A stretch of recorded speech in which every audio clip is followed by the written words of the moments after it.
渴望就可能，心动就发生。本节目由酷爽带感点燃无限渴望的百事可乐冠名播出。美味曲奇趣多多，巧克力味豆多多。感谢我们的职场搭子趣多多赞助播出。华为全新旗舰平板电脑 MatePad Pro，5G 强光炫光，轻松大手笔。智能电混4驱，无惧雨雪湿滑。本节目由领克10EMP 指定赞助播出。本节目由专业做扫描3亿人都在用，职场必备神器扫描全能王赞助播出。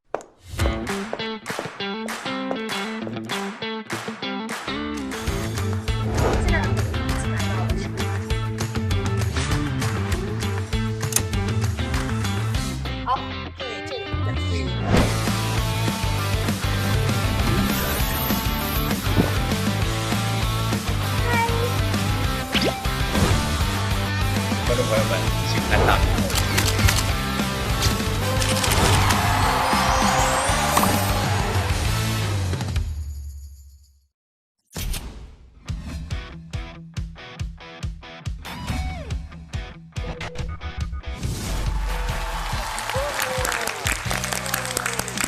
欢迎大家来到腾讯视频自制的国内首档职场观察类真人秀《令人心动的 offer》第7季，欢迎大家！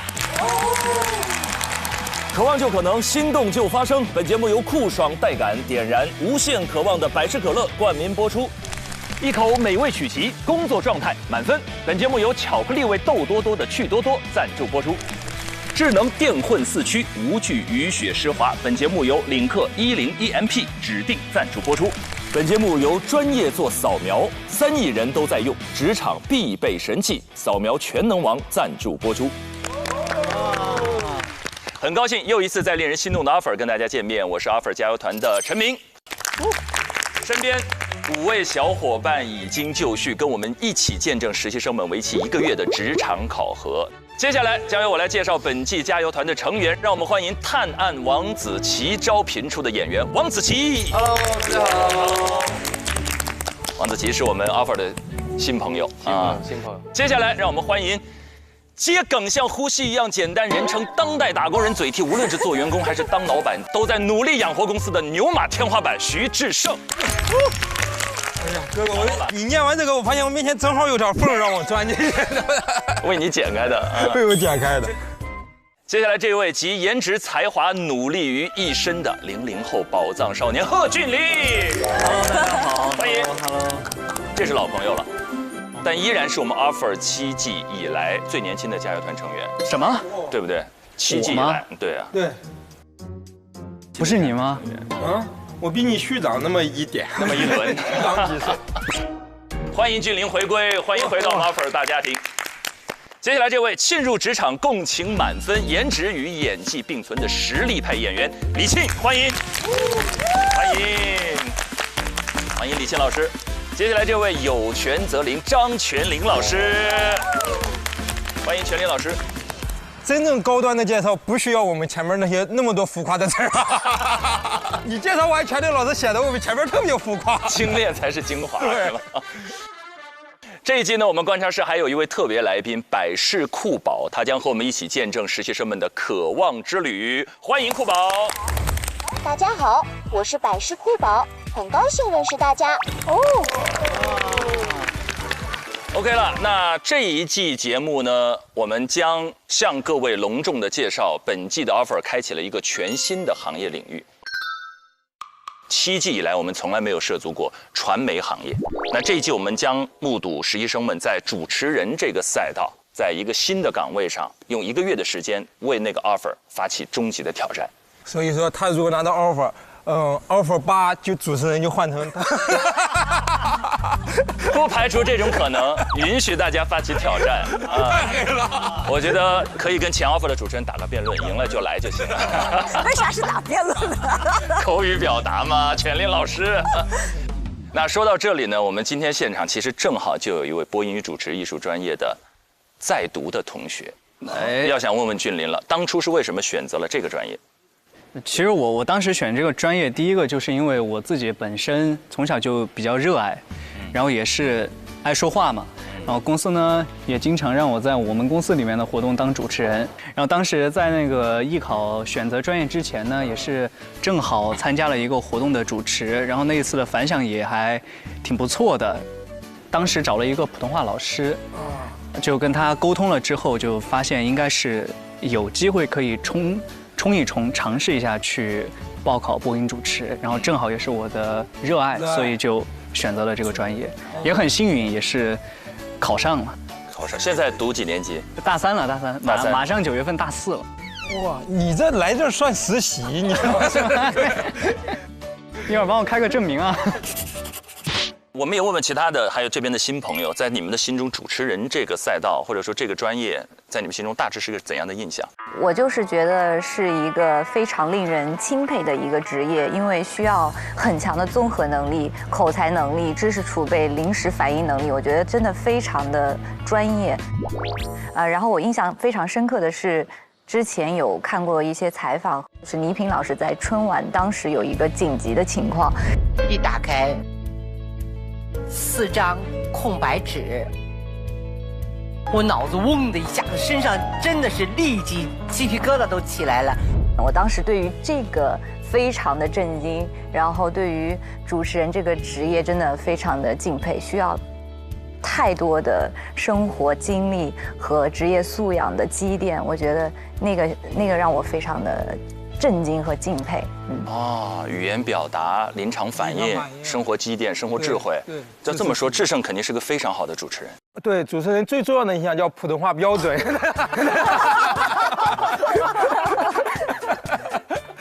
你在你心中，你有想过自己能做一个很好的主持人吗？我不光想过，我还做过。我做过音乐节目的一个主持人。我觉得那个就是你真正做过之后，你才会发现这个他要求的那些东西，真的太多太综合了。这个首先你自己的普通话，这是最简单的。另外一个事情就是你在台上得有一种奉献的精神，因为我们讲脱口秀嘛，平常是把焦点都集中在自己身上。主持的时候，你要去很自然的把焦点给到别人，把他的东西展示给观众，而不是说把你展示给观众。我觉得这个是很难的。我原来就知道你智商高、情商高，就你这一句话，我觉得你智商180，情商360。哎呀，我为啥智商这么低呢？事实上，这个情商的一半。你知道，就是很多主持人干了一辈子都没有想清楚这个问题，他都觉得聚光灯是在我身上的。对啊，就是主持人是托举别人的这件事情，很少的主持人才理解了这个问题。哎，你怎么就当一次就会了呢？这事儿？因为我智商可能也360。最后也想问问全林老师，也有很多人认为这个时代在发生巨大的变化，媒介环境也在变，主持人这个行业的当下和未来整体的这个方向趋势，您怎么看？我觉得就不管什么职业，心动的 offer 它一定符合3个基本规律，就是第一个特别有未来，比如说你想说10年后，这个职业依然是受人尊敬且有前途的。是。然后第2个原则呢，就是说，哎，我当下如果当上了，我一定能学到特别多的东西，然后让我的个人发展有很多的可能性，能补足我成长的空间。第3个就是你拿到的回报是和你的付出能够公平的。就差不多这3个构成了一个心动的 offer 的所有的元素，对吧？是。我们可以用1季的时间去讨论一下，就比如说，哎，传统我们原来印象当中的主持人，10年以后还是那个样子吗？还是说10年以后他可能就变样了？那我们可以讨论说，哎，你当下到底可以学到多少东西？就是让智胜觉得说啊。要干那么多活儿，那个聚光灯又不在我身上，那个这东西是不是能学到，以及他现在回报怎么样，我们都可以讨论一下。好，全林老师最后说的很好，我们把这个问题悬置在这里，我们用1季的时间来观察，来体验主持人这个行业这个身份，在接下来的10年时间当中，可能会迎来怎样新的朝阳和新的变化。那这一季呢，从今天开起，一批有志于投身传媒行业的实习生将在上海东方卫视开启30天的实习生活。他们将经过台前幕后多个课题的考核，来争取唯一一个正式入职东方卫视的 offer。当然，我们加油团每期也将通过实习生的课题表现来预测他们的排名。每猜对1次，我们就可以点亮一个渴望灯牌。当我们猜对7次以后，加油团将成功为实习生争取到一个额外的神秘福利。好了，那竞争与合作并存的职场故事又将迎来一次全新的更新。踏入主持人这个行业实习第1天，可不是报个到那么简单。他们将面临每个主持人刚入行都要经历的第一件事，试镜。我们一起来看一看他们的故事。哦呦，这么高端，这经典的上海装3件套啊，3件套。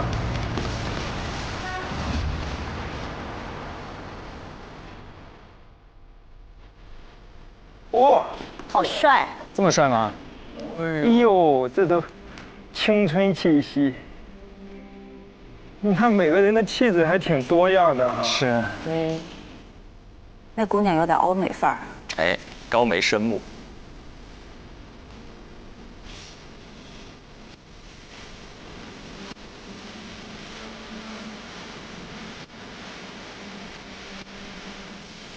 哎呦，哇！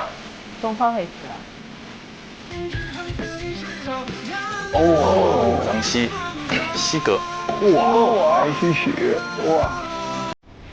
哇，陈晨老师，我之前还合作过了。哎呦，周玉姐，吴越老师。哎，我觉得他们至少赚了这个，因为一般实习生进来哪有这4位带教老师？那当然，所以令人心动啊。嗯。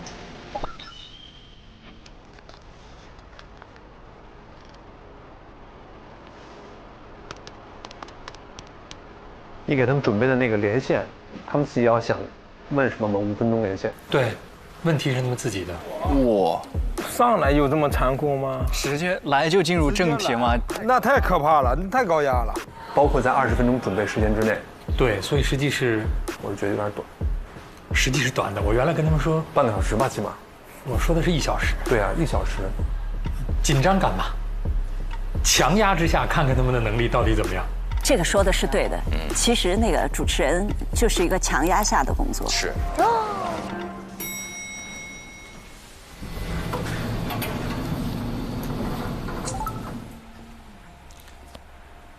哇，哟，青涩。我同学。这个就是你同学？不是，真是你同学？我室友。室友。哦，这么巧，那能讲好多故事。对。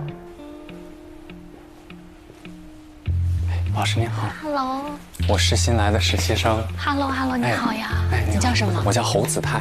侯子泰，对。我们可以先到休息室休息一下。行。你可以在里面休息一下。好。你是今天的第一个。我是第一个吗？随便挑吧。行。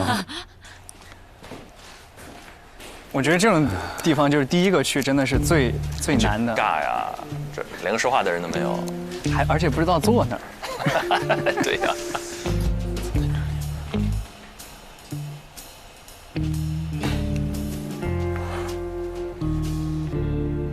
我是第一个，天哪！下一个。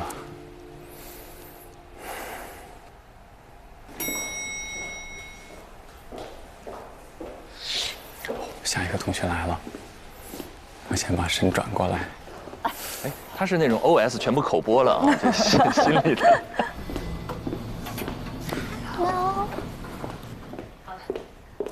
哦，冯玲师姐啊，冯玲师姐，我们学校很出名的哦。她现在在上海电视台哦。已经有一个人来了，这么快？对。那我去看一下。好，我带你去。哪个学校的？中专的，我们师弟。对。你要不要逗逗他？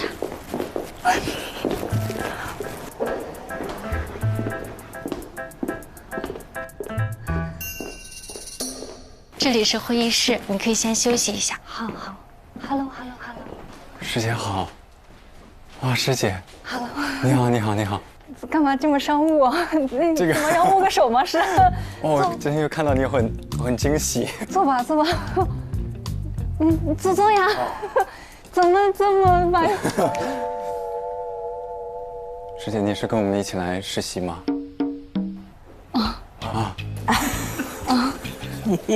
好，被骗了。我有点紧张。我也有点紧张，我很紧张现在。为什么？因为就是不知道会有谁来。我不就来了吗？你怎么今天来这么早？你第一个。对。你现在大几？现在马上要上大4。那你们班报的人多吗？您是说来报这个实习的人吗？哎，你叫我姐吧，你别说你。好姐，那个挺多的，我估计是大概都报了。哦，好吧，我不是，我是助教。你有骗到他吗？真骗到了，我特别震惊。我说啊，真的吗？他真的相信了？我真的相信了，真的特别真诚。然后我特别真诚的骗了一个人。所以是我的那句话起了作用。这里是休息室，你休息一下。对对，我以为说师姐是跟我们一起来这个实习的。师姐都不可信。对。好的，你自己休息一会儿啊。我感觉好蠢啊！我问冯玲师姐是不是来实习的？我，这是真的是医生。第二个。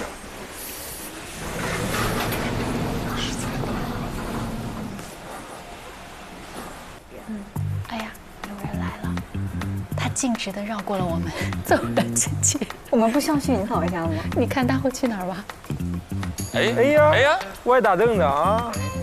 哎 ，Hello， 嗨，你好 ，Hello， 你好，你好，高兴认识你。你总是来实习的了吧？对对对，我们坐一起吧，好，我叫王玉，你叫你好，称呼我叫侯子泰。我们先加个微信吧，行，一会儿方便沟通，拉他们群。行。哇，这是社牛。哇，不愧是主持人，破冰4块。咱俩是拿到早鸟票的选手。哦，好呀好呀。你在哪儿上学？在传媒大学。哦，传媒大学。哦，我本科是在中央戏剧学院就读，本科就是播音主持了。哦，中戏的播音专业。这男孩声音很好。然后今年从剑桥大学毕业，学的是数字人文。对。哇，剑桥大学毕业，数字人文，学霸呀。哎，那你是03年几月的？我是03年5月份，我是双子座。双子，对，哎，我们都是风象。我是1月底的，我水瓶座，双子座。哎，那你 MBTI 是啥？INTJ。INTJ， 那你行动能力很强啊。也分情况嘛，有的时候我也挺懒的。那你之前有实习过吗？有实习过。你觉得之前的感觉跟这次感觉有什么不一样？哎呀，感觉我像在接受采访。这就看出来 E 人和 I 人，就是主动性在谁手里的。哎呀，感觉我像在接受采访。啊，没有，我们就闲聊，因为之前的感觉，其实说实话，这次稍微忐忑一点，因为这次什么太未知了呀，因为这什么都不知道。一开始进入到这儿以后，完全不知道下一步会怎么走。对，这个确实是这样的。来了，下一个。哎呦，好亮啊眼睛！都市丽人。哦，我认识，天哪！因为跟这个我们俩干过。请理解一下。Hello， 你好，是这里吗 ？Hello， 师姐好，师姐好，这个也是师姐，太巧了，师姐好。你怎么在这儿？你怎么在这儿？熟人吗？这不是。熟人。那我就坐这儿了。好的。哇，师姐太巧了，你还记得咱俩是什么时间认识的吗？去年。就是去年的这个时候。哦，就是去年的这个时候，有人帮你送了2份文件。哦，对，确实好像是。对，就在去年的这个时候。哦，看这个艺人怎么加入这种熟人社交。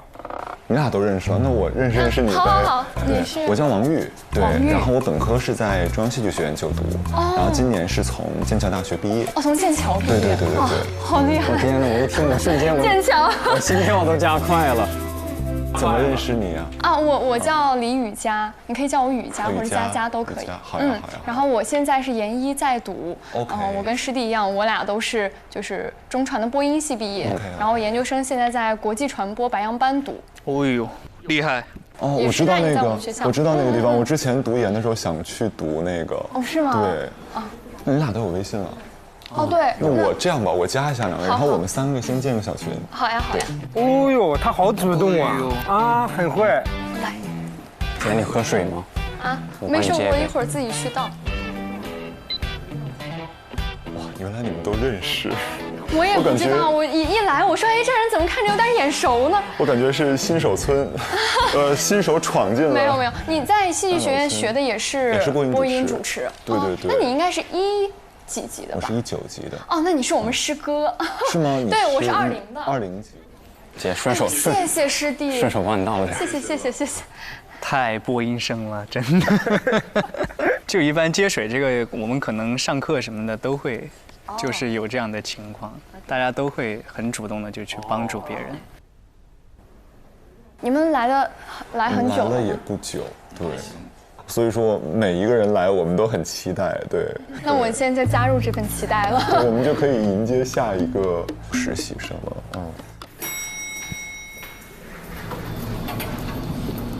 哇，来了！哦，这个朋友来了。Hello， 你好甜呀，你也是。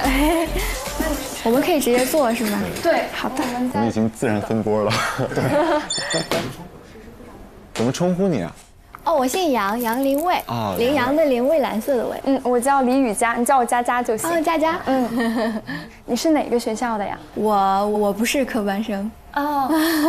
对。我是英国那个曼彻斯特大学的。哦，对，你在那剑桥。我在剑桥，我经常去曼彻斯特玩。啊，真的吗？你在曼彻斯特学什么专业啊？我学经济学。学经济学？经济学就是跟这个也毫无关系。哇。本科吗？研究生。研究生。对。然后就是平常可能自己爱好会喜欢有做一做播音主持这样。好棒啊，跨界。哇，这应该算是目前第一个跨专业的选手啊。所以你们都是播音生吗？是。我们3个本科都是播音生，对。多多学习，共同学习。你们有没有觉得他长得像那个谁？毛晓彤，是不是？对，确实像小的，真的很像。是我的荣幸，倒是我。有没有很多人说过你有点像？之前有同学会啊，但是我还是。他们好 happy 呀！我怎么感觉以前自己没有那么放松？让他们自己社交一会儿吧。你喝水吗？我去给你倒杯水。谢谢，你太贴心了，太贴心了。倒水在那边吗？对，在那儿。你们3个往这儿一坐，我有一种心动的信号的感觉。是这样的信号，心动。就是表扬我们的，表扬我们都非常的人模人样的。对，我现在整个人还是红润的状态，是吧？你看我的手其实全是汗。2个强装镇定的男孩，强装镇定，和2个落落大方的女孩。哇，目前你们3个全是研究生。唯我一个是本科生，多好啊！你不觉得这样很有竞争力吗？得圆回来，看看他怎么圆。就是你什么本科生有什么竞争？就是你什么都不用怕，就是如果什么都不用怕，就是因为我们读了书越多，可能会越有负担，越有压力，或者可能有各种可能性。并没有什么说服力啊。他这种习惯性的去捧别人，就很难圆。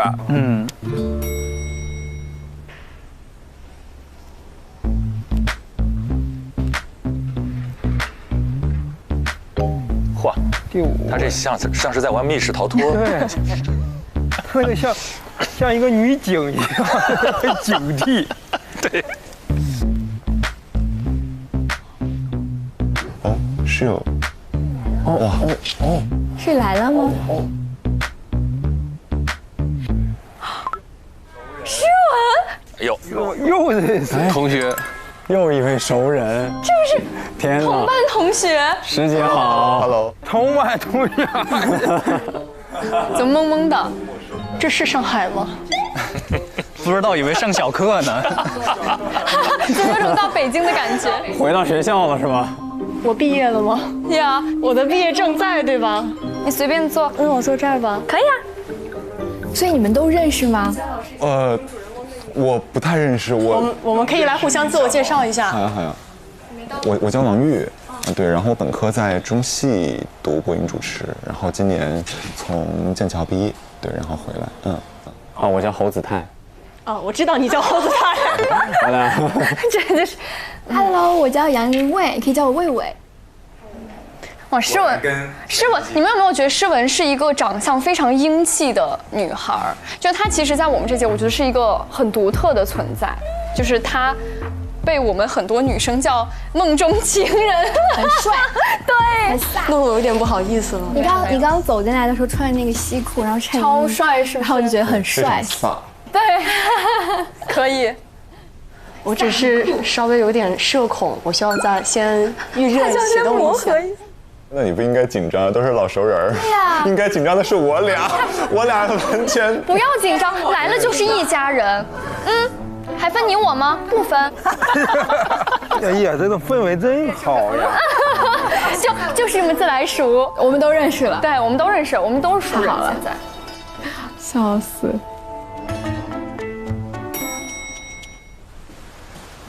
哎呀，又这风风火火的，大步流星，给他很着急的样子，感觉前面的女孩就在防着他呢。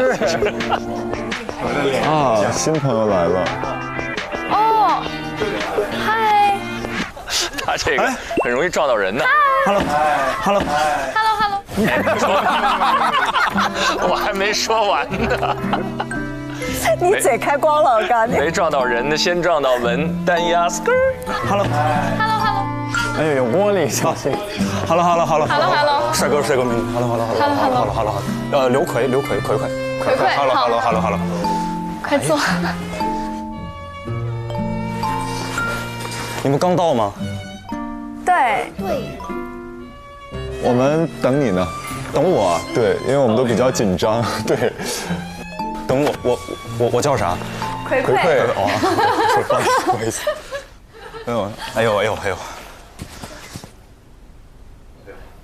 所以他和你们之前认识吗？怀疑是你们每一个校友。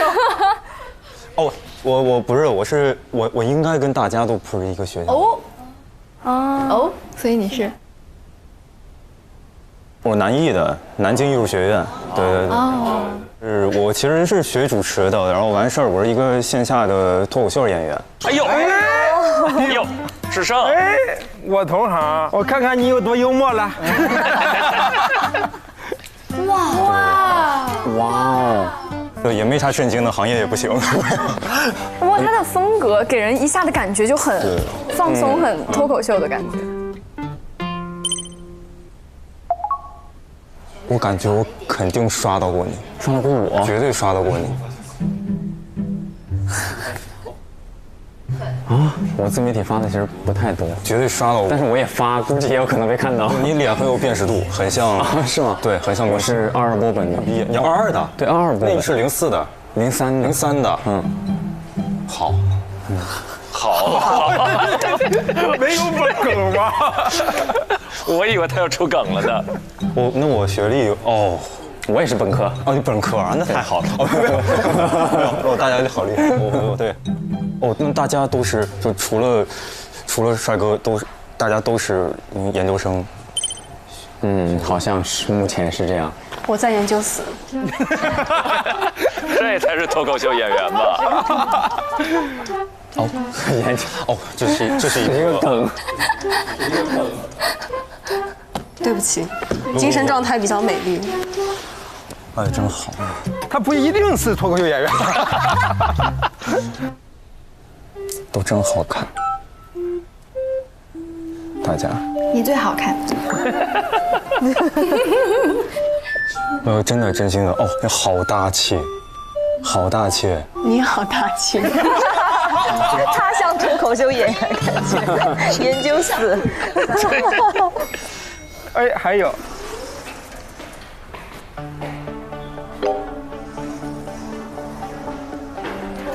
明眸善睐啊，好可爱，圆眼。我们新朋友来了。这里。哇哦，这是熟人吗？Hello。嗨。Hello。嗨。你先坐要不？请坐。对，先坐。我刷到过你，又刷。他少刷点视频，多写写稿的。我刷到过你啊，真的吗？啊，我怎么觉得好眼熟？那你知道我叫什么吗？姓冯是吗？对对对，知道了。我叫冯成朗，可以叫我朗子。朗子。对，朗子，来，坐。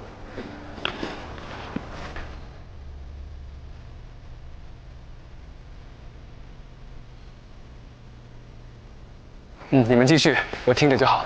没有，我们想先认识一下你。哦，对，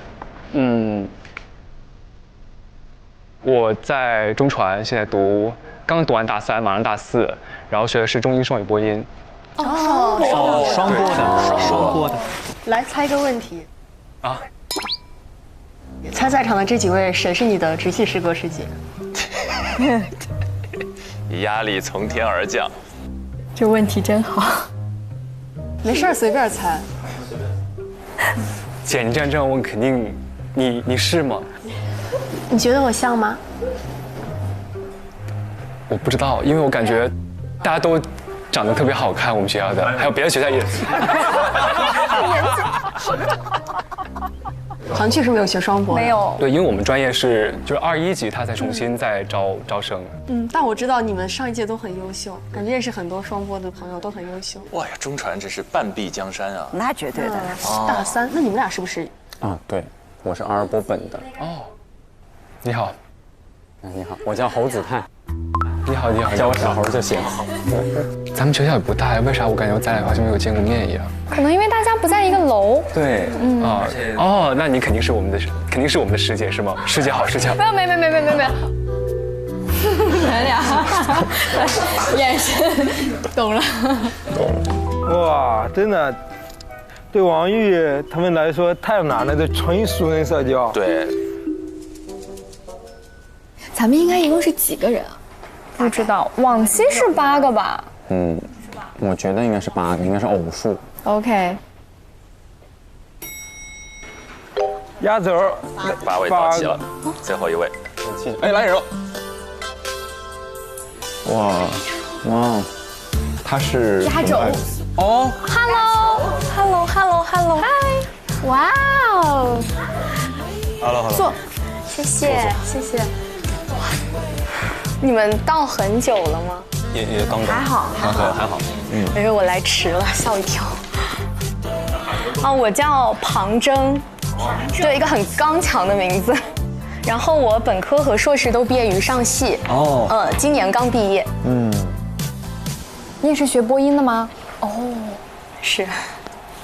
你不是学播音的吗？我也是，可以你先介绍。我不是学播音的，但你很漂亮，像学播音的。谢谢，我又愉悦了。他们之间的相处都没有那种小心翼翼的一个过程哈，没有，都很直接。我叫杨林卫，你可以叫我杨卫卫或者卫卫都可以。好。我叫刘奎，然后就叫我奎奎就好了。他们叫我大耳朵，我从小。就是一个是小时候被训揪耳朵揪大的，第二个是因为揪着耳朵就会动了。你可以动一下吗？但是我可以控制左右，按照节奏动词打词。你可以分开。对，你们可以操控一下我。来，这个之前有进行了吗？没有，我也说大头，我才想起来我这个技能的。好。但不太像人。你看，来。不是，我感觉我像考官在考他。对，你像那个动物园面试的。来。确实。天哪！一下子大家就记住他了。对啊，坐他旁边好凉快。这么大幅度，伤感冒了的。伤感冒了，也夸张了吧？这是。他反应很快。天哪，好厉害！这份 offer 我就收下。但是你不觉得这个很厉害吗？就是只有你有人物，就别人都做不到，就只有你可以。的确也不是人类的技能。欢迎大家去南京红山动物园看我表演，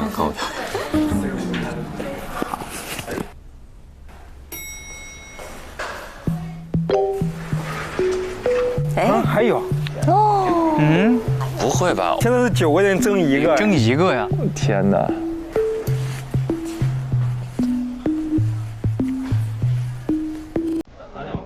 其实主要是讲做什么，因为有很多跟业务有接触。是干编剧。哦，还有 ，Hello， Hello，Hello，Hello，Hello，Hello，还有，哎 ，Hello，谢谢。哇，你们全到了，现在不知道还有应该还有人。这么一看，应该是还有人哦，10位啊，10位啊，扩容了。哦，那这4个椅子可能是给同学的。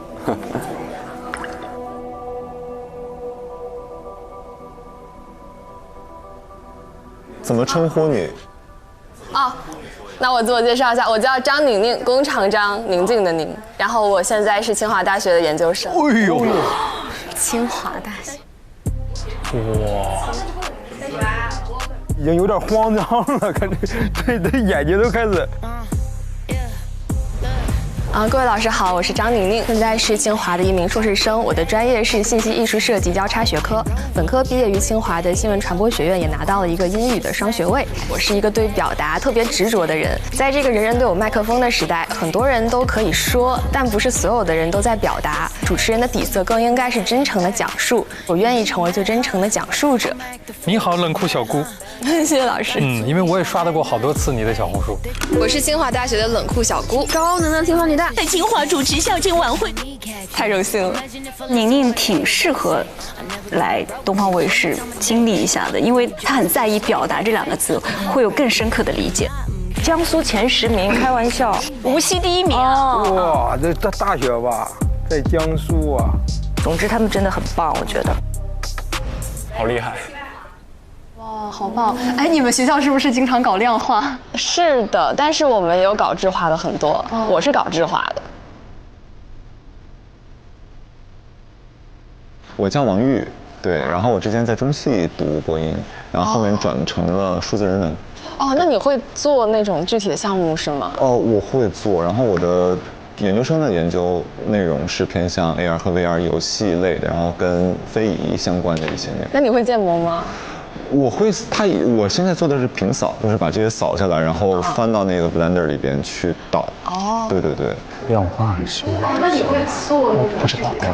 这种就是研究生的聊天内容，然后本科生就唱量化是啥？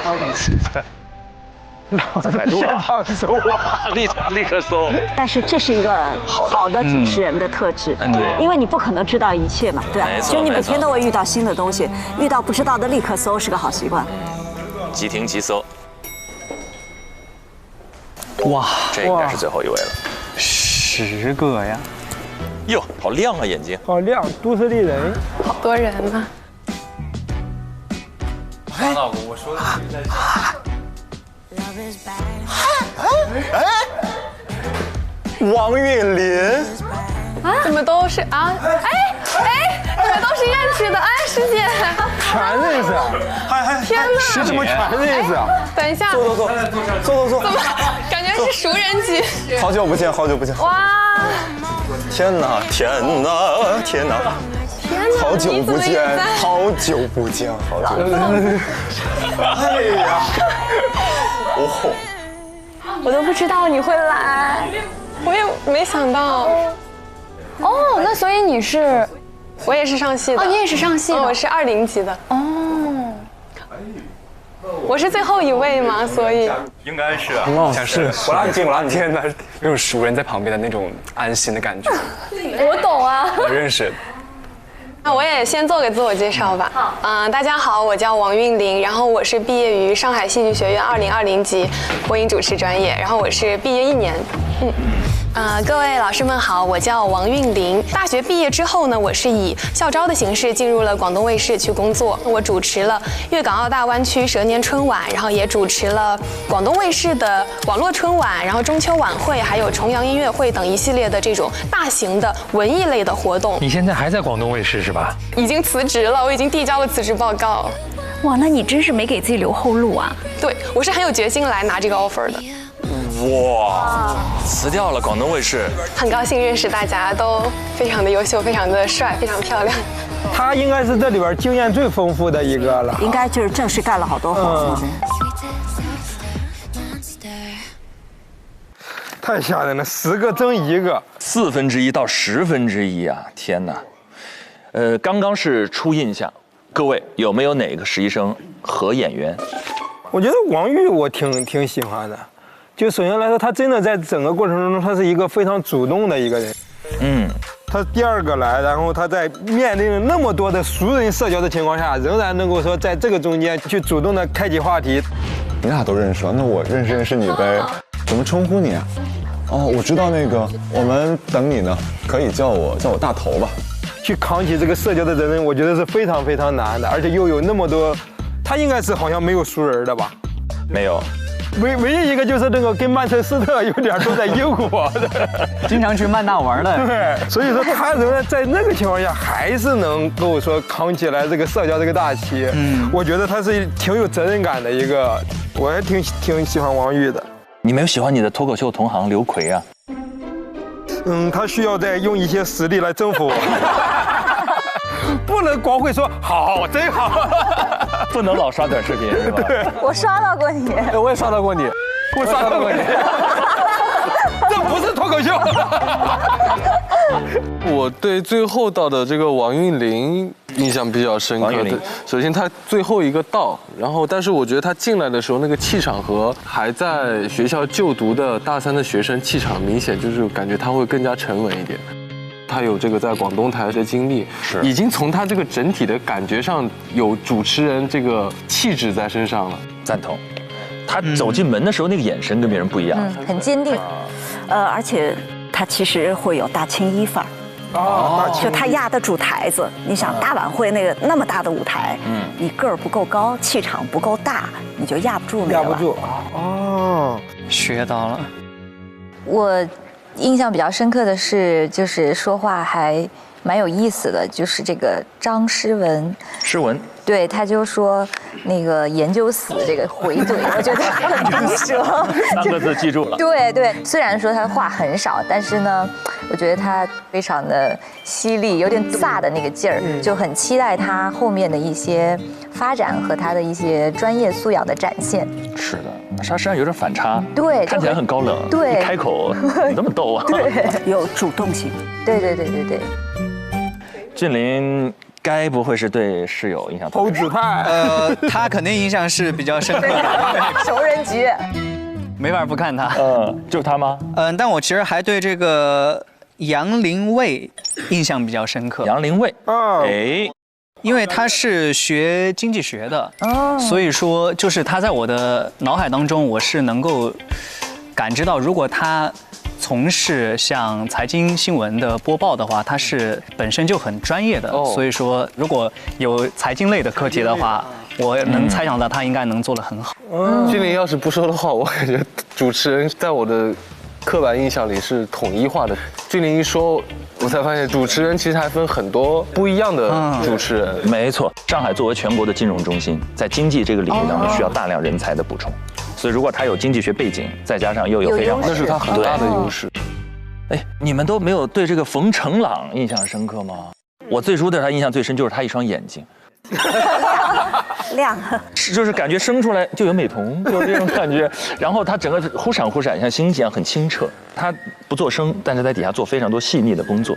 而且他本来也是学双播的，就是如果说他去做这个英语播音的话，他也是有优势的。没错，这又是东方卫视的需求了，国际化。对，在刚才他们短时间的交流当中，尤其是到第6位进来左右的时候，好像自然而然的就出现了一个分野。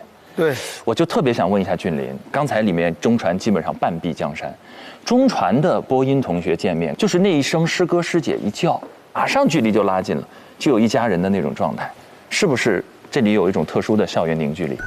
确实是有吧，因为在一个陌生的环境里面看到自己的师哥师姐或者是师弟师妹，都会有一种亲近感。艺术类是不是都有一种？北京电影学院是不是也有这种感觉？都会有。在陌生的环境碰到，可能还是直系的师哥师姐，同一个老师教的。声台形表，各个专业跟过同一个老师，那2个人沟通的话题会瞬间真的拉死。吐槽老师是快速拉进去。人在说声台形表，你吐槽老师。经历过什么事情？不是，我就说这个，你就在一块儿说那个老师，然后你们就会那种心照不宣的眼神。就是不能感恩一下老师，感恩吐槽完之后再感恩。放后边啊。所以在这儿又见到自己的老同学子泰了。你对子泰接下来的发展有没有信心？我还是比较有信心的，因为他在我们小课组也是我们的组长。哦，那他专业能力还是挺强的感觉。对他期末考试专业分比你高还低？期末考试专业分比你高还低？火！老师，这有点犀利了。里面没有卷起来，怕屏卷了。哎，中传的分数都是个人隐私哈。对对，个人隐私，不公布。但是鄙人在大一有幸拿过年级第一。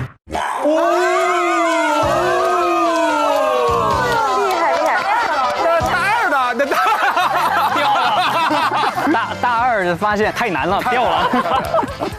哇，厉害！中传的年级第一啊？没有并列的，就拿过一个学期的。哇，那也很厉害，很厉害。后来就掉到第7了。哦，你第7叫掉呀，我那叫突破进了前10。厉害，绝对厉害。因为中传的播音在整个这个行业当中就属于金字塔塔尖。哎，我问一下，康辉老师是不是就中传？对啊，大师哥，知名校友啊。你们帮我们介绍一下中传有没有你知名的师哥师姐？我太多了吧，太多了，随便数一数。我帮你数就好了。像那个尼格买提师哥，尼格买提，什么蓝雨姐，然后康辉老师，哇，金龟子老师，白岩松老师，对，李丽红老师，哇，还有贺峻霖。这是凤吧？这是凤吧？我还容得下我吗？太吓人了！我一下子给我整出汗了，一个坐着的节目把我整出汗了，一下子。现在心率应该上去了，160了已经。陈林老师是北大的吧？对，小撒是我的同学。知名校友，知名校友。那最后也问问全刘老师，您觉得如果那现在的这种媒介环境，非科班出身像这0位哈，进入到这个行业当中，优势和劣势分别在哪里？我们先说说劣势在哪里吧。有的人觉得说，比如说播音员他在读稿子是一件简单的事情啊，我必须得告诉你们，太不简单了。就是他其实，在高压底下，绝不许出错啊。比如说，你们拍电影、拍电视剧，说 one take， 只许1条过，就你想这个就压力很大，对不对？而且呢，他又是那个镜头都没有远景。一个近景怼在你脸上，你出错了之后脸上都不能尴尬，因为尴尬你就出了第2个错，对不对？没错。所以这种训练还是需要用时间去积累的，这是我们没有经历过的。突然把你放到那个位置上的时候，其实是有恐惧感。没错。那我们的好处是什么呢？我们的好处是，其实我们会把在别的行业里面的一些经验。然后那些初生牛犊不怕虎的那种，愿意去跟人聊天，愿意真诚的表达这件事情放进去，所以我觉得其实各有好处吧。没错，那我们也看一看，这里有科班有非科班，当他们面临他们第一次挑战的时候，呈现出怎样的镜头表现？来，一起来看第一段 VCR。哇，好期待，好期待。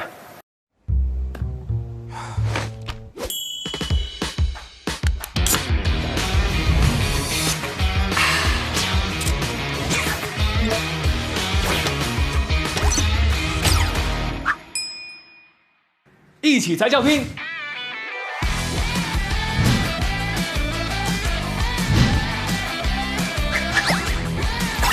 百事一起拼，渴望就可能。等会儿还会考试吗？我觉得应该会有考核吧。会考什么？天哪，我紧张的不行。他们来齐了没啊？来齐。好。哦，你看，这就是这种置身事外的，这很松弛。对，我最喜欢当这种角色。我们看一眼吧。来啦，布置任务了。来了，来活了，漂亮，来人了。那我拿我。师姐好，师姐好，师姐好。哇，全是素人呀！坐，天哪！坐吧坐吧，好正式。欢迎大家，欢迎大家。那我们俩做个自我介绍。好的。我先来吧。我是郭凯旋，是上海广播电视台融媒体中心上市编播部的，也就是新闻综合频道的主持人。欢迎大家来到这里。大家好，我是凯旋同事，我是东方卫视的主持人冯丽。然后这次呢，我们俩都是以助教的身份跟大家一起度过这段时间。好，那首先要恭喜各位进入到最后一轮的面试。那这次面试的我们的考核环节是试镜，2个类型。第一个板块类型就是凯旋平时做的工作是新闻播报，第2个类型是访谈。哦，新闻播报和访谈2个方向，这2个差别还是挺大的哈。如果大家选的是新闻播报的类型，需要2组队进行一个完整的节目，然后这个节目整个的呈现是15分钟。拿到稿子之后会有20分钟的准备时间，也就是你有20分钟可以去背稿。整个新闻播报的内容会包括3个板块，第一个板块是单人播报，然后一个双人播报，就是你和你的搭档，然后第3个板块是采访连线。还有连线呢？怎么感觉在上课呀？你们也记得吗？组队，这个对中传的播音专业来说就是对上，这是他们的科班练习，对。然后另一个内容是今天的访谈，然后我们今天非常非常荣幸的请到了我们业界的2位明星的前辈老师，分别是梁田老师和易立竞老师。采访易立竞，好看，好看，好看，好看，是会搞事情的。采访易立竞老师，到底谁采访谁啊？对呀，采访的唯一一个目标就是不要被采访。还有梁田儿，哎呦，我们会对他们俩进行一个采访。然后我们这次比较要注意的一点啊，比较残酷，虽然刚刚和大家见面，我们就要经历第1轮的淘汰了。啊，来这样淘汰吗？真的是当天淘汰，如此客观的再现了这个时代的职场之卷吗？绝了，绝了，绝了！在座的今天有10位同学，但是只会有8位同学继续实习，我们会淘汰2位。哇，直接就淘汰2个，竞争好激烈。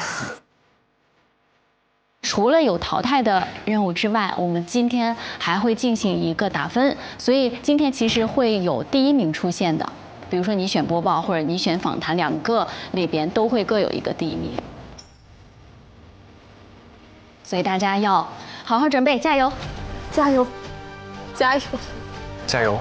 我们现在有5分钟的准备时间，然后大家就要选，你要选择哪个方向了。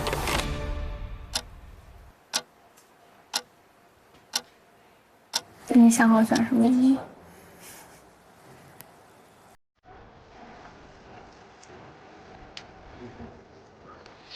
我很紧张。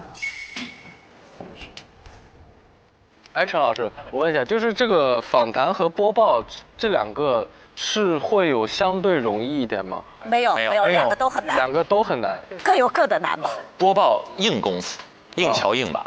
访谈软功夫，细致入微哦，考验人性体察。感觉访谈更对亲切一些，但是要走得很深，要是的很准，畸形访谈拿60分容易，拿100分很难。哎，上下限的问题。访谈的未知性是不是会更大一点？对，随机要求非常高。随机他可能根据嘉宾的反应对，做出而且又是易立竞老师的，受访者的这个太吓人了。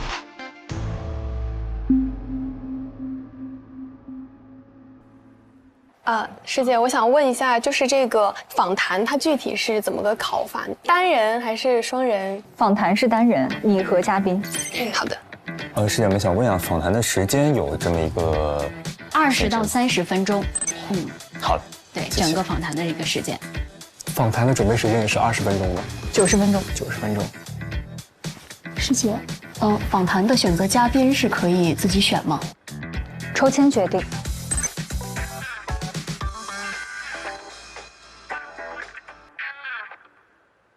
我不知道能不能问，就是淘汰机制是打分的最后2名，还是播报和访谈各淘汰1名？没有各，哦，就是整体打分。对。所以大家尽可能选择短时间之内能够展示你个人优势的项目。可以选一个自己擅长、比较擅长的，对。师姐，我还有一个小问题，就是我们打分的这个老师和标准是您吗？还是我们打分的话，是我们4位带教老师来打分的。他们在看？对，他们会在看的。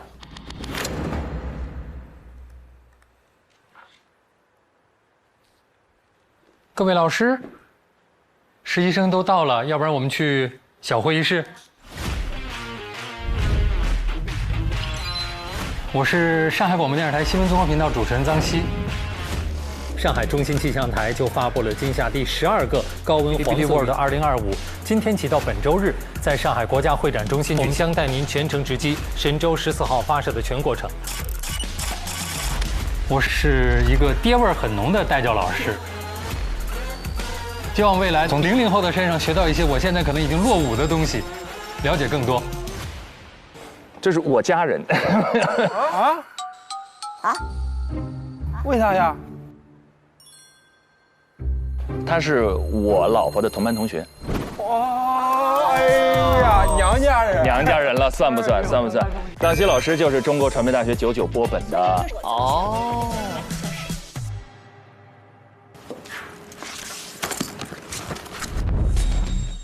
我是东方卫视的新闻主持人白旭旭。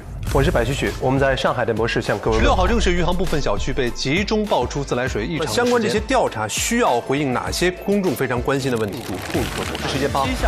人生就这么奇妙，兜兜转转，我一路竟然成了我从来都没有梦想过的东方卫视的主持人。在这里开启了全新的一页。我是东方卫视的主持人、制片人陈晨。那一路我也主持过各种各样的不同类型的节目。2024电视剧品质盛典 ，The Shanghai TV Festival is Showboat Champion 徐丽佳。我是第一次做带教老师，一定会高要求、高支持。我是陈鲁豫。我做电视有32年的时间了，但走访多位群众以后发现，我把一个节目做了这么久，这本身就是一种挑战。这挺经典。每个人在起步阶段，你先需要有个标签。And I thought I was looking at the movie。我觉得有效的方式就是好的方式。我会觉得我有一些工作经验可以分享。咱们就看节目，祝大家7期都快乐。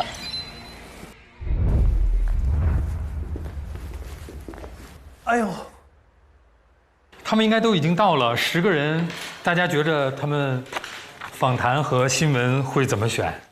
其实，在这样的有相对考核的场景当中，播报是比较难考的。就你好与不好、错和不错，它的那个标准特别的明确，所以反而压迫感很强。访谈它，如果你错或者不够好，它没有那么明显，就是你相对来说你的那个紧张和你的怯懦，是你出的怯，它没有那么的直观。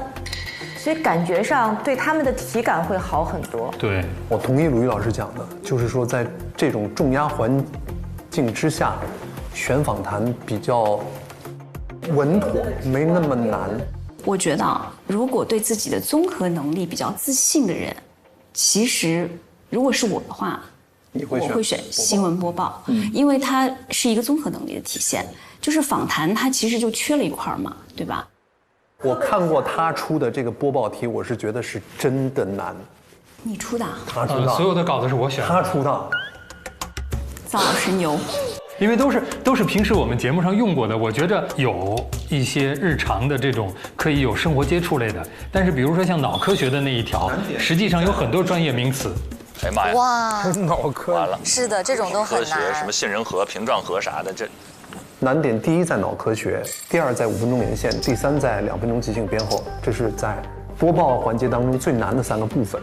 而且，他认为应该给他们大概1个小时的准备时间，我也觉得这是比较合理的。但实际上他们最终只有20分钟准备时间，大概15到20分钟的准备时间。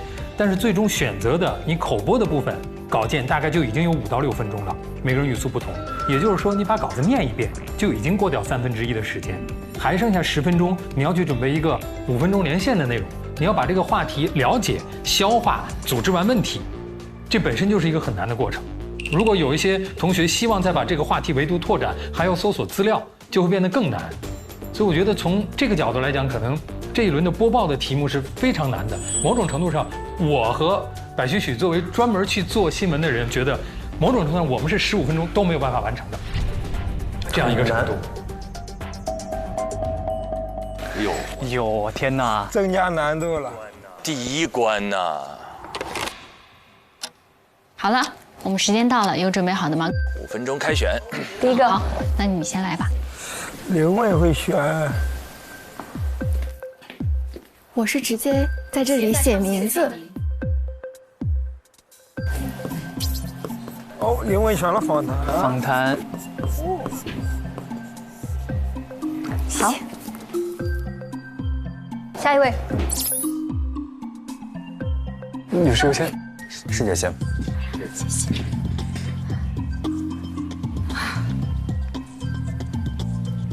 哇，都选访谈。不会都选访谈，然后新闻播报就1个人。根据昨天面试下来的情况，我认为最多有3个人会选播稿件。对，播稿难，非常综合。广院那2个第1、第2名，我觉得有机会。中传向的有可能。张诗文和那个李雨佳。各位老师好，我叫张诗文，本科和硕士都是在中国传媒大学，本科主修播音主持艺术，辅修新闻学。绩点第2名，保研到了中传，继续就读播硕。哇哦！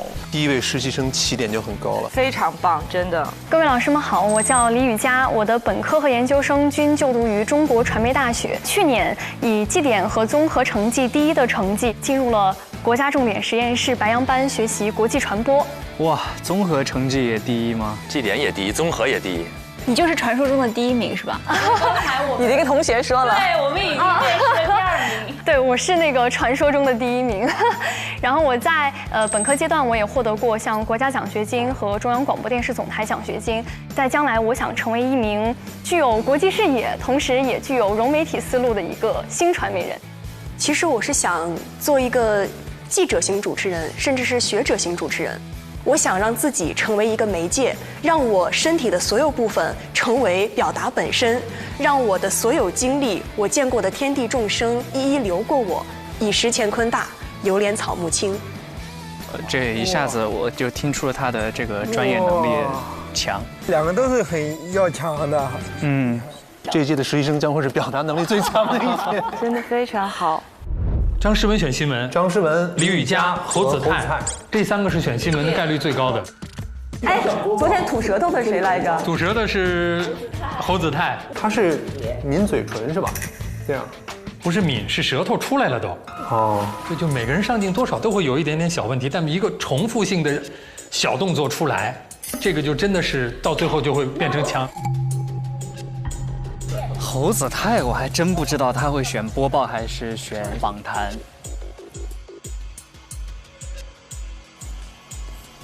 那侯子泰也被你已经说过、挑剔过了，那你觉得他会选什么？我觉得他还是会选新闻，因为我觉得他自己对播新闻是有执念的。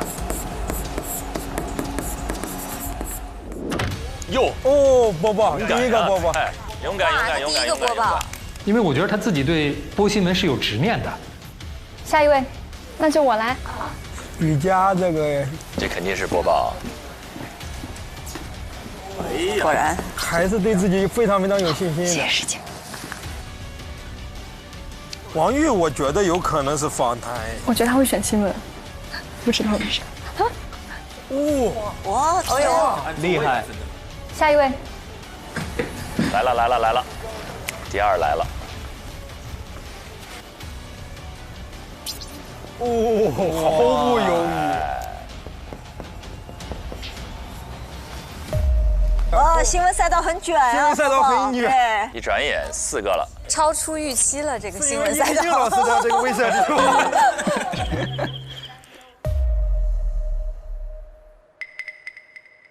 张宁宁，我觉得应该是访谈。刘奎，访谈。刘奎肯定访谈。哦，年轻人。冯程朗，访谈。访谈。我也觉得。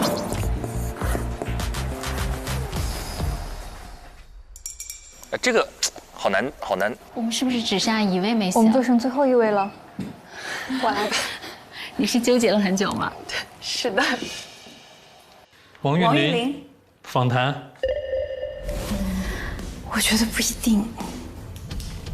我觉得她内心是一个挺求稳的女孩，是真的就是一个乖乖女，会选择相对来说比较稳妥的一条路。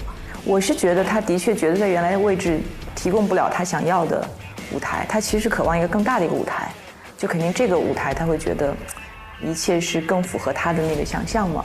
如果是我今天来想获得这个 offer， 我肯定会选择播报。搏一下。对。我感觉他会选播报。播报吧。来都来了，换个赛道。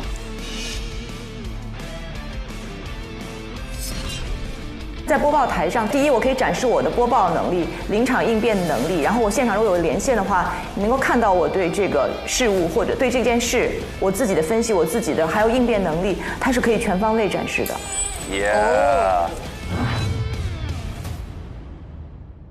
哇，真好，5比5哎，5个，期待。那我们就是选择播报的同学，然后我们就先考。播报的还要先考，因为只给他们很少的时间，20分钟。可以站起来让我看看选择播报的都有谁。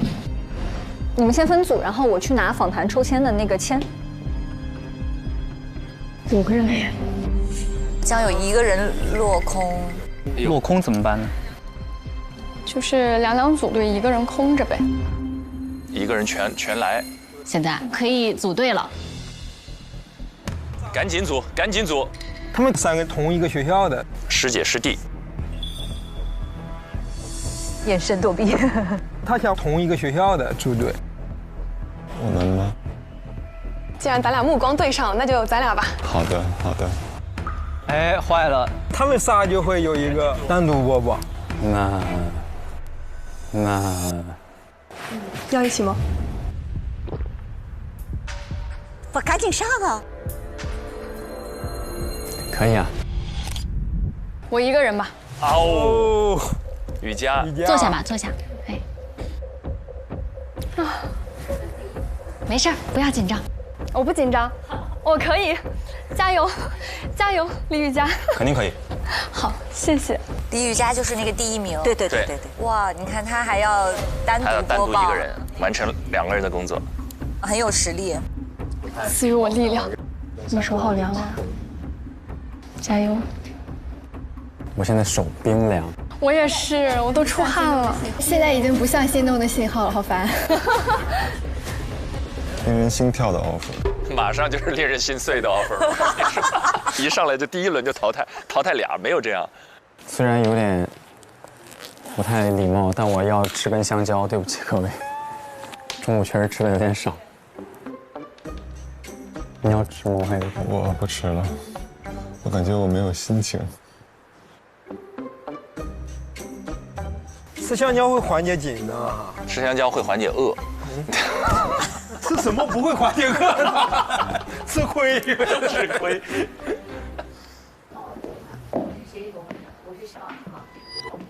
我们就准备抽签了。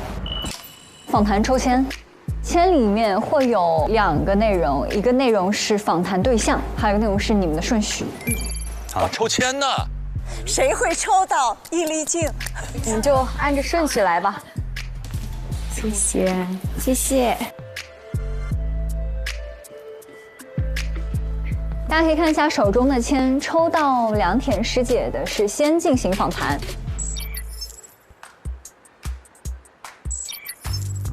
哎，我们俩，然后是易立竞老师。是第1位，第3位。哇，易立竞3位，加油，可以的。好，那接下来我们就先准备新闻播报的同学，我们去看看要不要改一下妆，然后衣服是不是正装。好的，没问题。好，我带你们去，走吧。访谈的留下。咱们3个波本的全在这儿了。都选新闻，那这一下子有点关乎中传部分的颜面了。为学校而战，这么上升吗？俊林那已经不同意了，说你凭什么？别，太可怕了，不聊了。你们是一级的，对不对？不是，我是二的。他是师弟，我们俩是一个班的，对，同班同学，对，还是一个小课组的，对。好，走吧。这边是等会儿我们要上去播报的地方。好的。然后这边有我们的剪辑室、化妆间、录音间。我们先在化妆间看看要不要改装什么的。你们可以自己先调整一下，休息一下。他们一会儿过来给你们拿东西啊。好的，谢谢师姐，拜拜。我们争取我们5个人都过，好不好？加油加油！3、2、1，加油！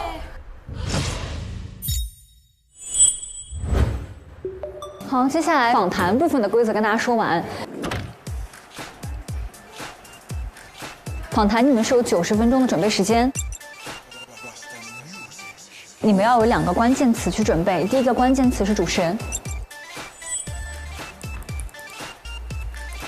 第2个关键词字母，以这2个关键词为核心去展开你们的采访提纲。然后90分钟以后，各位可以把访谈的提纲以邮件的形式提交给我。好。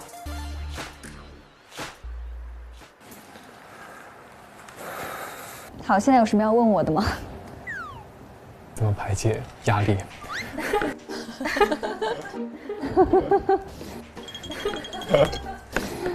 你抽到是几号啊？我是3号，我是最后一个，易立竞老师的3号。没事，你先看1号就没压力。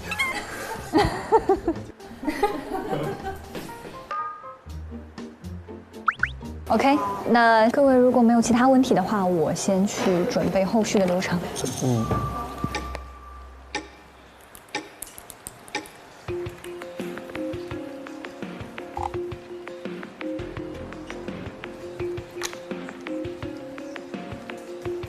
这1、2张钱，但是心态也很好，从来没想到要现学呀。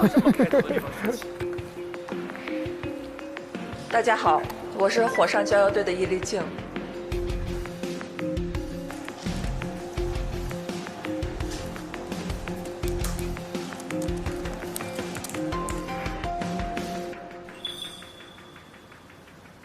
发挥都是中传，所以他们肯定在播报这方面是很厉害的，所以我们一定要有一个比较，就是跟他们与众不同的点。一点底都没有，心跳加速。哦，嗨，服装组老师来了，辛苦大家，辛苦大家。他们不准备稿，那稿子没给呢，还没拿到呢，还没拿到呢。等会儿我搞篇稿子，咱俩稍微搭一下。好。上面那个丸子头是不是太花哨了？张文天下开启全新一天，各位早，这里是真人练嘴皮子了，开始真的，先把节奏和嘴皮子打开。国会参议院选举中，男女维持过半，因为我俩一组啊。啊？因为我俩是一组啊。你们已经知道稿件内容了？没有，我们自己找的。都是自己找自己练。当天，日本首相石破茂展开了飞行器仿生导航的研究，研制出仿生偏振罗盘装置。他们这个嗓子一旦进入主播状态，完全就不一样了，那个状态。是的，他们声线好像都是会不一样。7月1号以来，全省以抗旱浇灌玉米2348万亩，发布关于天水石陆地最东端。我感觉我在听蒙太奇。各个新闻频道瞬间是吧都来了。平静先行先试。结果有了吗？先说你是发布新闻的，有几个？首先5个。5。等一下，有王韵玲吗？有。有张诗文吗？有。有李宇嘉吗？李宇嘉有吗？有。王玉？对。侯子泰没有，有吗？有侯子泰。哦，有。嗯。我觉得他很坦然。真的很吃亏哦。非常吃亏。他一定是想好的。我叫侯子泰，就读于中国传媒大学播音专业。现在我就主要从事一些体育解说。老师们能不能猜一下，我喜欢哪项运动？篮球。哎，老师您猜的真准。我觉得我自己是一名3D 球员，我比较全能。大家可以看现场报道小篮球赛，轻松成为孩子王；实地探访国家体育总局，科普全民健康知识；在演播室当中搭档专家，戳破运动与健康的谣言；在体育课上担任课代表，学习一项好玩又有趣的体育运动。他很松弛，对我觉得非常好。就你有别的兴趣爱好吗？我还喜欢播新闻。老师一个大震惊。播新闻已经变成一种爱好了。播新闻是你的爱好啊？我曾经其实对播新闻这个事儿啊有一点误解，我觉得它是一件没有那么难的事儿。结果我在播的时候，老师们在下面笑。老师说呀，说你现在这个在体育频道干多了，你这个现在就大时政大稿播的像体育解说一样。当时把我跟那个老师都逗笑了。确实是在新闻播报方面有失严肃性，他的语言状态可能会不一样。你把你自己简历念一遍。对，用新闻的状态念你的简历就好了呀。新闻不是有播简历这么一个吗？哦，这个太难了。念自己的简历有股羞耻感。我明白。从头到尾我没看你紧张过，这事儿让你紧张了是吗？我还没有，我还行，老师。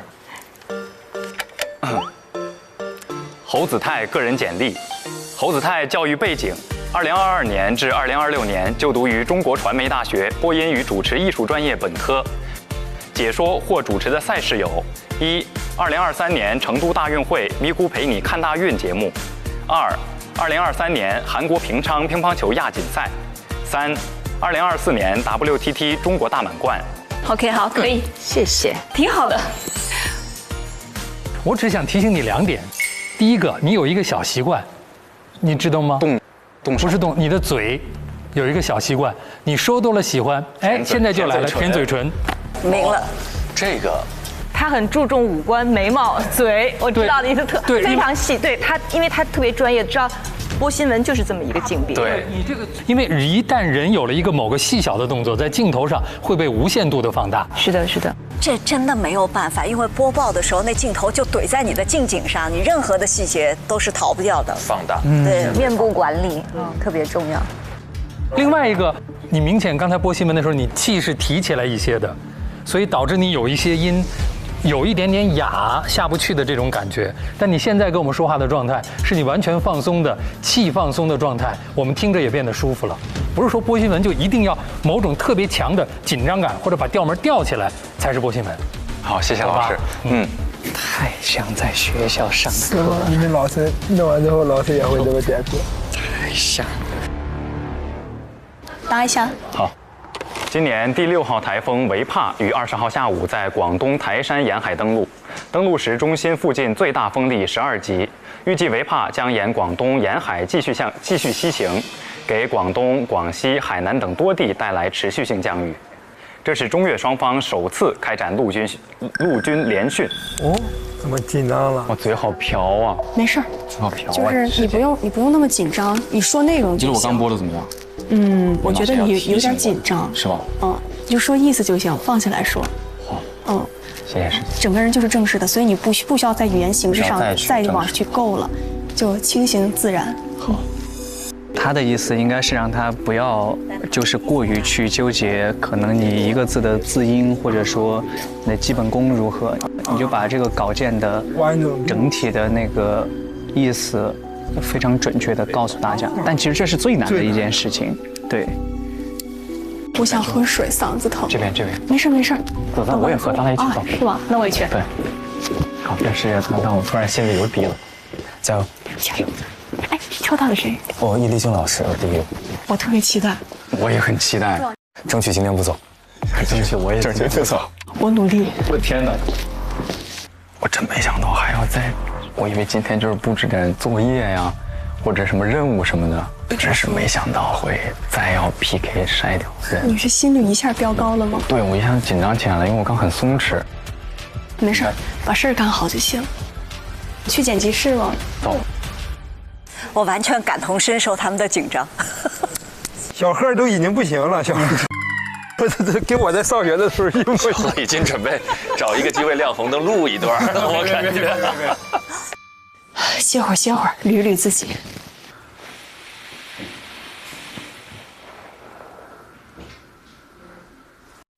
其实我是那种上场前会，后场的时候会非常紧张。我觉得最痛苦的就是后场的阶段。我真的很想知道等会儿的采访会是什么内容。连线是吧？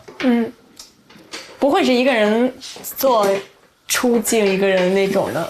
我觉得没准儿，总不能他们真的安排了一位前方记者在等待着我们。这个有点不太可能吧？连线配合应该是比较难的。这特别搞笑的是，我昨天面试的时候，还跟老师们说我喜欢新闻播报。真的吗？真的。我现在想想稍微有点后悔。不用后悔，虽说知行合一，但是一般知难行易。知难行易，这个真的安慰到我了。找段《朝闻天下》听听吧，《朝闻天下》主播都比较年轻。这个是你们的功课吧？看《朝闻天下》呀，《新闻联播》有那个就是培养这样的习惯。好了吗？好了。你们是第几组？啊？你们是第几组？第一组啊？对。好的，正好我可以带你们了，把东西放一下吧，走吧。好。我们录制的地方就在这边，上面是我们的演播室，上楼吧。紧张吗？还好。对，还好就不紧张。不是特别紧张，刚才有点紧张。哇，进演播室还是不一样的感觉。那不一样，可能拿到稿件会紧张一些。这是我们的导播老师。好，老师们好。你好。我们该上带的上带，准备了啊。哇！双人机位，往左边调，可以稍微上去一点。好。哟，西哥来了。老师们都出现了。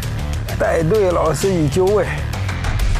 白老师也很帅啊，身形板正。我给你们稿子，你们会有20分钟准备时间。我们就看这个屏幕是吧？对，他们在那边。哇，他俩第一组对吧？班女左男右啊。先让他们看20分钟吧。好。背稿。哇，看东方。好正式啊！然后我要提醒一下你们俩，我们的稿子可能会有语病问题。因为我们经常拿到的稿子就会有各种各样的语病上的小坑。调稿啊，全是常态，不是故意为难，这是常态。真是。跟他们说过这里面可能会有错误吗？说过，对，他们的稿子都在，跟我们拿到的只不过就是在他们当中没有把错误的地方标出来。两位，我发现一个小小的问题。我提醒你们俩一下，你们俩看到的，你们的提词器不是一致走的。懂吗？快了你就停一下，然后接着再按一下，它就可以继续走了。OK。相当于他在播的时候，你的提词器也要跟着他的节奏走，不然你就会跟不上他的这个。没问题，我懂了。对，感谢特别重要。对，这个问题什么意思？我们要一起滚通提词器。不然的话，你会接不上他的稿子。好的，能理解我的意思吗？就是必须要保证两边必须要一模一样。对，你得一直听着他的，然后得让提示器同步走，否则你接下来就找不着自己的词儿了。哇，这幕后挺精彩呀！对，挺惊险的，真的也很惊险。你想要 A 还是 B？ 我 A 吧。好，那我就 B 吧。好的。各位早上好，我是。我们先准备一下片头，然后我们来各自准备。可支持3名航天员在轨生活9个月所需的物资、平台设备、推进剂、科学资料、载荷等。王宇还是紧张，一直在出长气，在大喘气。浦东世博水环工程1期近日正式开工，将串联白莲。白莲经这种对以前不知道的地名特别可怕。啮齿类非人啮齿类非人灵长类。张希老师啊，希哥，你这挑的真是非人。非人灵长类前额叶皮层，太专业了。哇，它这个其实还挺难的，其中包括我国科学家在世界上首次绘制了非人灵长类前额叶皮层了非人灵长类，我天哪，非人灵长类，天哪，我都紧张了。怎么办？我都紧张。你看，我跟你讲，20分钟让他们单准备这个稿件就很费劲了。这个其实挺难的，因为通常你们新闻当中不可能在1天之内有2个这样子重磅的科技类的新闻吧？它偏航天、偏科技类的。哦，这个会有的。会有吗？这就属于比较扎堆的，我觉得。对。全都是长难句、专有名词，把几个领域全部都汇成一块儿了。对。所以这个真的难度蛮高的。根据任务规划，目前在轨飞行的神舟20号航天员乘组，预计将于10月下旬凯旋归来。他没有把那个错误改出来。凯旋归来，凯旋和归来不能并用吗？凯旋就已经有归来的意思了吗？不，我觉得这些就要求太高了。就凯旋归来，这挺顺口就说出去了。对，但是确实就是一看到你会觉得有点刺眼，对吧？我觉得如果他们能挑出来会很好，挑不出来我觉得也没关系。不会是一个主要问题，对。如果说中间还埋了这点小陷阱的话，对他们要求太高了，20分钟啊！而且关键是随时下边还有人给你打分，这个压力。最近年轻人中出现一种新的服饰消费趋势，在童装品牌里寻找属于自己的舒适穿搭天地。世博水环分127工程分段推进。前沿、产业趋势与全球治理的最新实践。本届世界人工智能大会聚焦 AI 只有2分钟了，计划2026年6月全部建成，团上有42座口袋公园，4座城市公园。建成后，它将可以完成了陆家嘴水环。那么连线2位是怎么分配？是谁来连？我来连。我准备了一些，就这样，我准备了一些问题，然后呢，我先问一个问题，之后你可以继续问，然后如果说你有些问题的话，你可以抛给我。好的，是2位都要连线的是吧？对，我们。谁先开口？我会先问第一个问题，对，因为我是直接来问的。连到后面，王云林也会连，是吧？对，我们2个都会连。是这样，我把机位告诉你们一下，1号机。王玉啊，你看着，这是你的一个人的机位，好吧？没问题。3号机是王云林的你的机位啊，当中那个没有提示器的是2号机，是全景。好的。我们连线一共是时长是5分钟，我会每1分钟来给大家报一个倒计时，4分钟、3分钟、2分钟、1分钟。好，没问题。我们还有30秒就准备开始了，好吧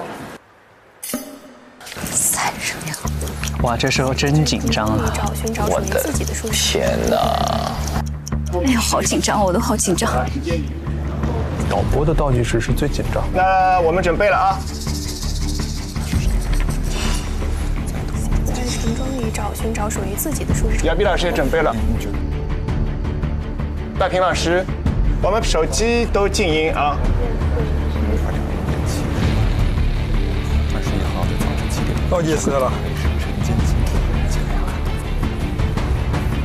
好，片头准备。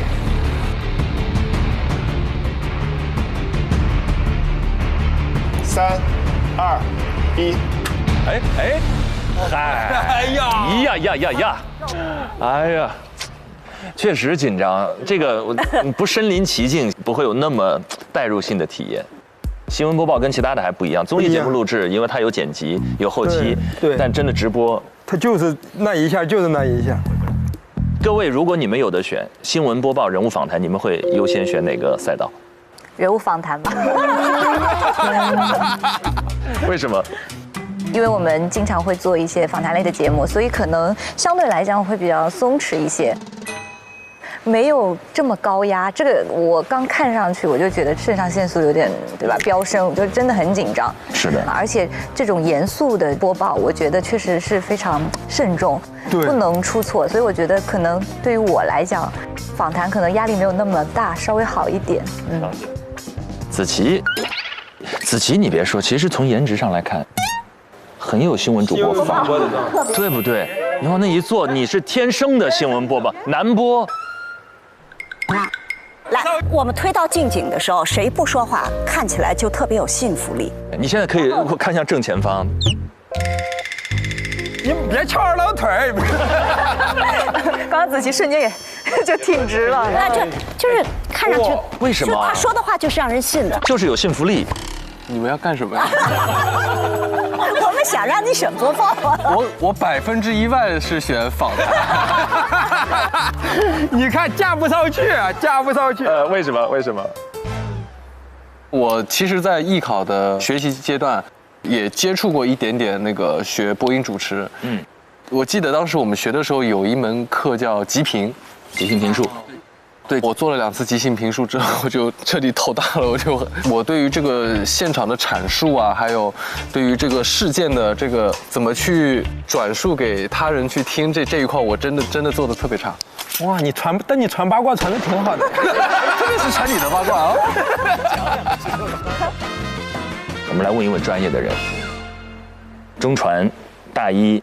又来了 ，GDP 第1名的这事儿不提了，咱们不提了。你发自内心，如果真的你在那个场景当中，你会选哪边？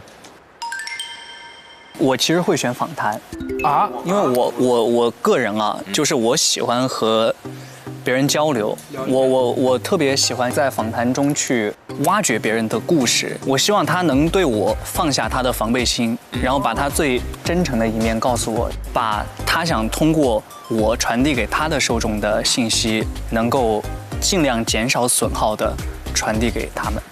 就是我认为这是一件对我来说很有意义的事情。哎，这是真的，你可以让所有的访谈者，就被访者卸下防备，卸下防备心，掏心掏肺跟你说话。而且君临他看人的眼神就特别的真挚和真诚。对，你看，哎呀，不行了，我都跟你说，你想为啥？志胜，你会选哪边？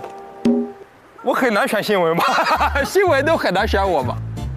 那个新闻有个字儿叫严肃性，我可能就播那个严肃性，可能就没了。哦，就播的像假的似的。那你播娱乐类的，娱乐新闻会好一点。哎，那可以，那可以。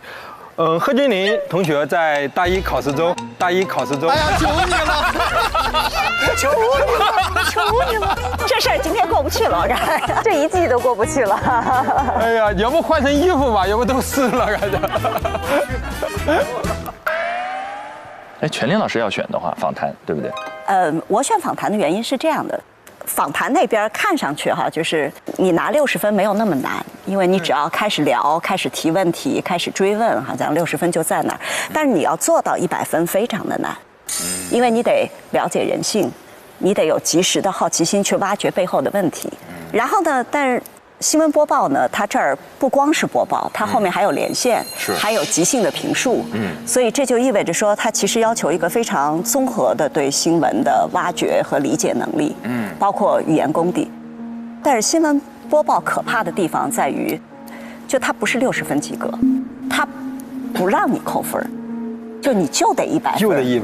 99分就意味着你有1个瑕疵，98分就意味着你有2个瑕疵，及格线就是100分。